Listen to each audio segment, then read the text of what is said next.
Ano, shake na natin?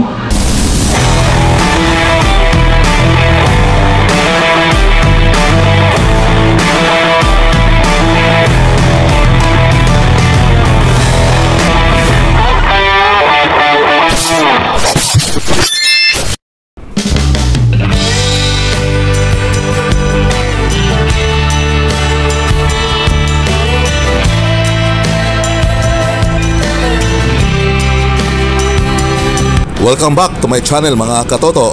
Today is December 7 at sa araw na ito mayroon tayong pupuntahan na house blessing. At this point of time, andito tayo ngayon sa kanto ng Tejero, General Trias.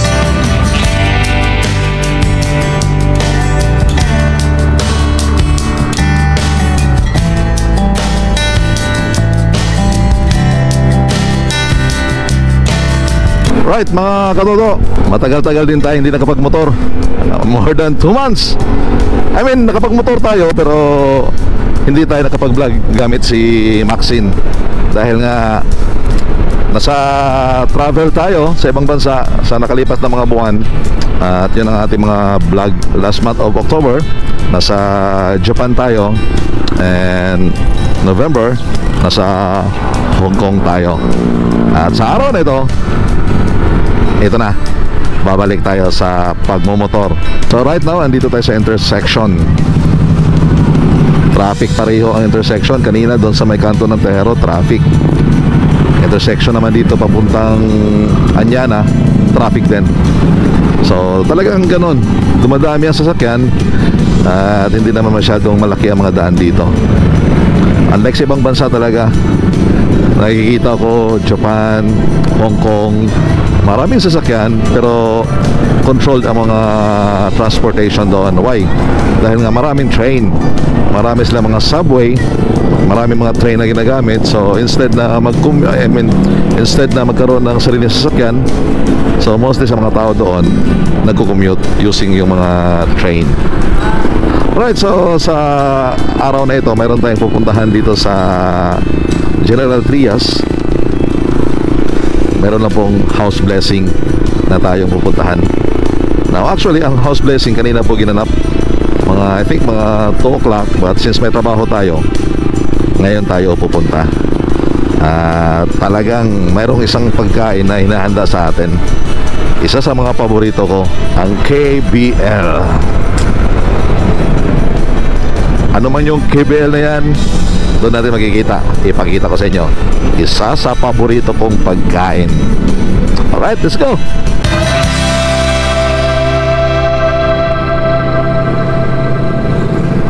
Right, so habang tayo bumabiyahe, I'll give some tips on how to handle our bonuses at saka yung 13th month.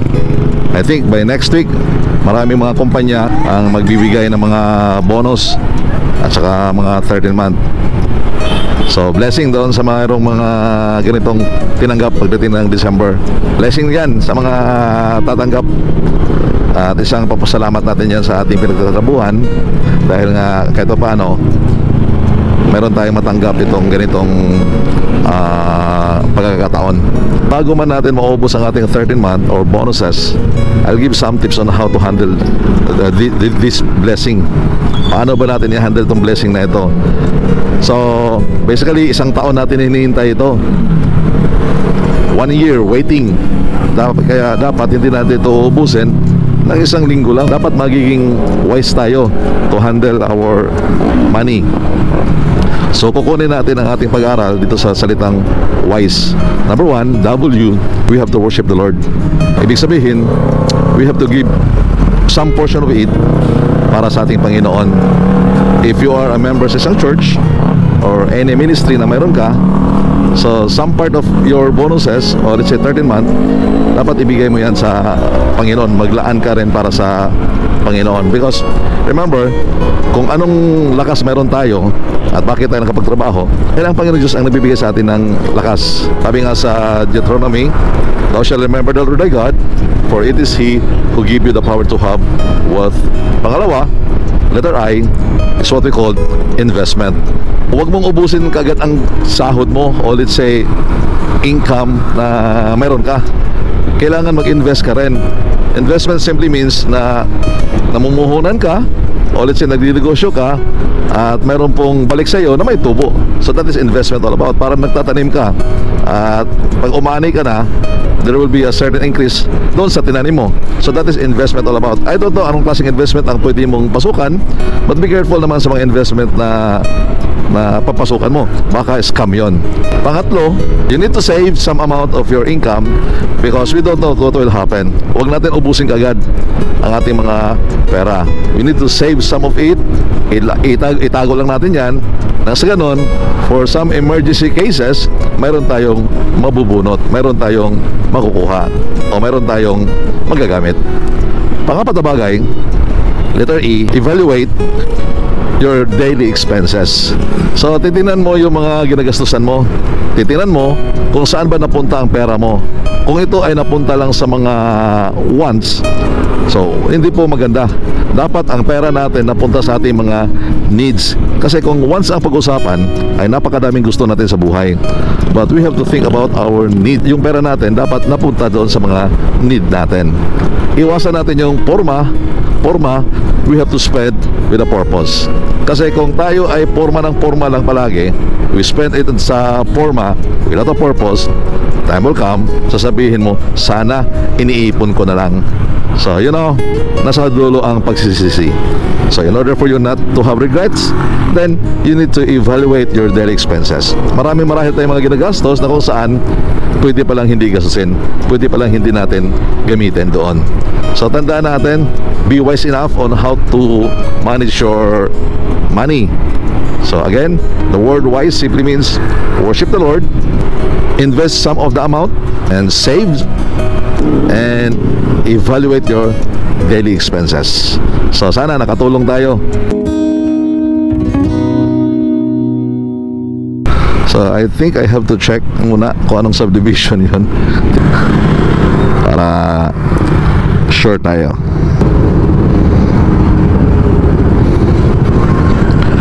Block 17, lot 12. Ito. Afternoon.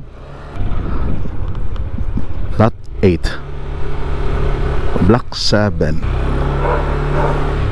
Block 7. Lot 12. 2, 8, 10, 11, 12. Ay, ito. Ito. Brad, ito pala. Ito pala bahay nyo. Brad, dito. Kapatid mo si Ate Weng. Okay, ikaw po mas panganay sa kanya. Okay. Wow. Oh. Wow. Wow, napuntahan ko na rin ang bahay mo. Nakalive pa yan. Oh. Wow. Dito ilagay natin ang kotse. Dito ilagay ang kotse. Oh. Brad, congratulations. Kapatid ko po. Congratulations. Kaya nga, matagal na ka magkakapatid. Nung pinanganak pa po siya. Brother Lito. Wow. Congratulations. Lega, Brad. Oh. Bigyan tayo ni Brother Lito. Oh. Hello. Oh. Wow. Hello. Tawagin sa akin yung mag-bless. Wow. Oh. Ate Weng, sisilipin ko ha. Oh, wow. Oh. Itin ko lang yung KBL mo. Ito siya, CR. Andun sa atas sila hindi eh. Wow. And then ito yung pinakakusina. Oh, mga katoto, pag magluluto siya, hindi sasabog ang usok dito. Dahil merong exhaust fan, ayan, hihigupin yan dito. At ito yung nahanap ko. ito. Yan. Mamaya, iniinit pa. Wow. May space pa sa taas, no? Oy, congratulations. Congrats. So, kaya pang lagyan ng stante, no? Cabinet. Pero sabi ako kayo mga exercise. Maluwag pa. Oh, maganda ito, hindi ito aanayin eh. Kasi plastic. Plastic ba ito? Aluminum. Ayun po, ano po yan? Yan. Halugugin natin itong cabinet nito. Ano mga laman? Yan, ito exhaust fan ito, exhaust fan. Haluglugin. Nang gulo ko. Oh! Oh, tingnan nyo! We've got it all for you, SM. Ayan. Talaga naman, no? One of my favorite spam. Pambira. Yun! Talaga naman. Mayroon pang maliit na cabinet dito. Na-maximize talaga ang space. Na-maximize ang space. Wow. Congrats sister. Congrats sister. Ha, masaya ako sa'yo. Kain ka po, kain. Yan mga katoto, napuntahan natin yung bahay natin, Weng. Ito po yung sa second floor. Sige po, sige po. Pwede akitin ko ito? Sige po. Okay. Sige po, dyan si Angel. Angel, akit ako ha. Samahan mo lang siya. Yan. Wow. Oh. Yan. Ito kwarto. Oy! Oh! Wow. Mga classmate mo. Hello. Hi. Dyan. Wow. Ito yung kwarto mo, Angel. Ikaw lang dito. Ano masasabi mo? Nandito ka na sa bahay mo. Masaya ba? Hindi po. It's a blessing na. Remember, nung nag-birthday si Papa mo, binaha tayo sa inyo. Pero dito, kahit anong baha, hindi na abutin. Mga classmate mo. Yan. Kwarto ni Willie Boy. Oh! Wala si Willie Boy. Oh, I love the color. Gusto ko yung kulay. Ate Meng, gusto ko yung kulay. Gray po. Yeah, I love this. Combination ng gray at saka white. Actually, isa sa gusto kong kulay itong ganitong combination. Sige, mainit dito kay Willie. So, kay Willie walang aircon. Pero mayroon namang bintana dito. May sarili siyang CR. Yes po. Oh. Ayan. May sariling CR dito. Yun. Diba? Oh. Baka hindi ka naglinis sa si Angel. Dapat Yun. ka dito. Diyan kay Angel ba may CR din sarili? Wala po. Sa'yo Angel walang sariling CR. Kay Willie lang. Oh, wow. Oh, sige. Dito muna ako. Wow. Ano na makalat na. Iniinit ko lang yung unang brad. Sino ito? Sino to?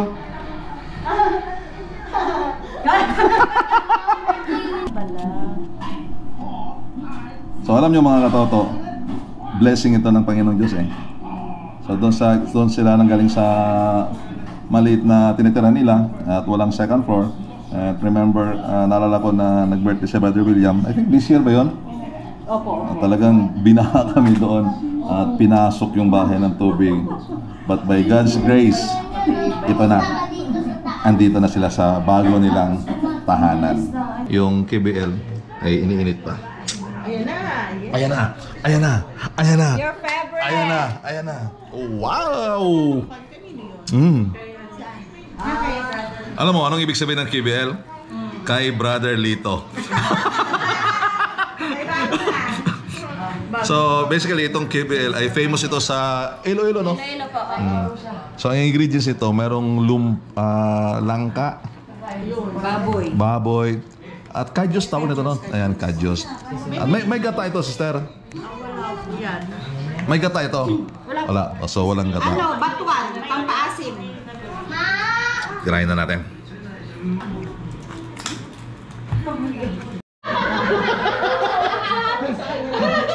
Ano, i-shake na natin? Huh? I-shake na natin? Ano?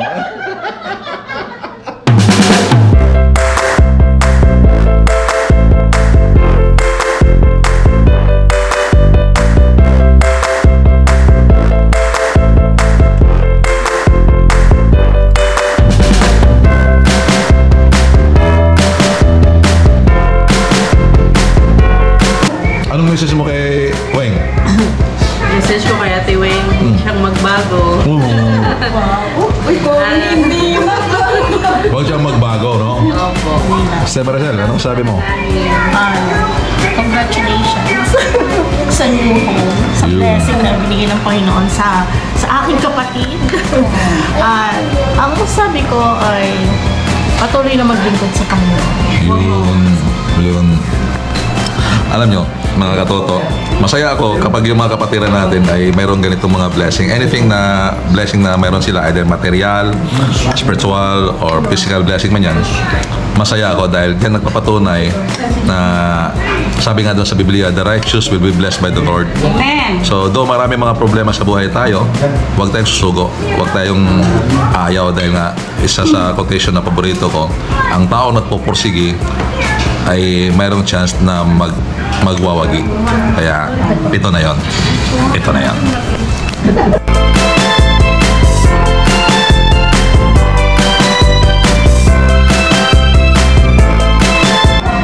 Pagkatapos natin kumain, meron pala tayong pabaon dito. Ito yun, ito yun. Ayan, ayan, ayan, ayan, ayan. So may take out pa tayo. Wow, what a blessing talaga. Right, so mga katoto, magpapaalam na ako dahil busog na ako eh. Kasi may appointment pa ako ngayon sa gabing ito. Kaya... Yeah, sister, maraming salamat. Maraming salamat. Ay, thank you sa inyo ha. Muna ako sa inyo, muna sa inyo. Ay, bye-bye. Ay, bye-bye. Bye-bye. Bye-bye. Thank you, sister ha. Thank you. Bye-bye. Brother William, mauna ako. Oo. So, ano masasabi mo, Brad? Dito ka na sa panibago mong tirahan. Masaya naman po kami kayo. Right, mga katoto.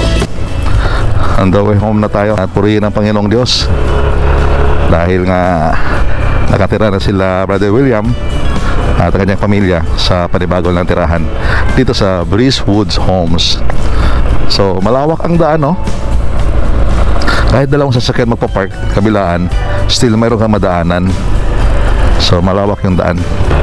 At dito sa bungad talaga, basketball court kagad. Angel, mauna ako sa inyo. Ay, bye-bye. Bye-bye. Right, so mga katoto, hanggang dito na lang. It is just a short vlog sa gabing ito para lang makisaya tayo sa biyaya na ipinagkaloob ng Panginoong Diyos kina Brother William and family. And this is JB Moto, always reminding you all that life is too short. Therefore, enjoy life. Ride ko to. Ride mo to. Enjoy every day. God bless.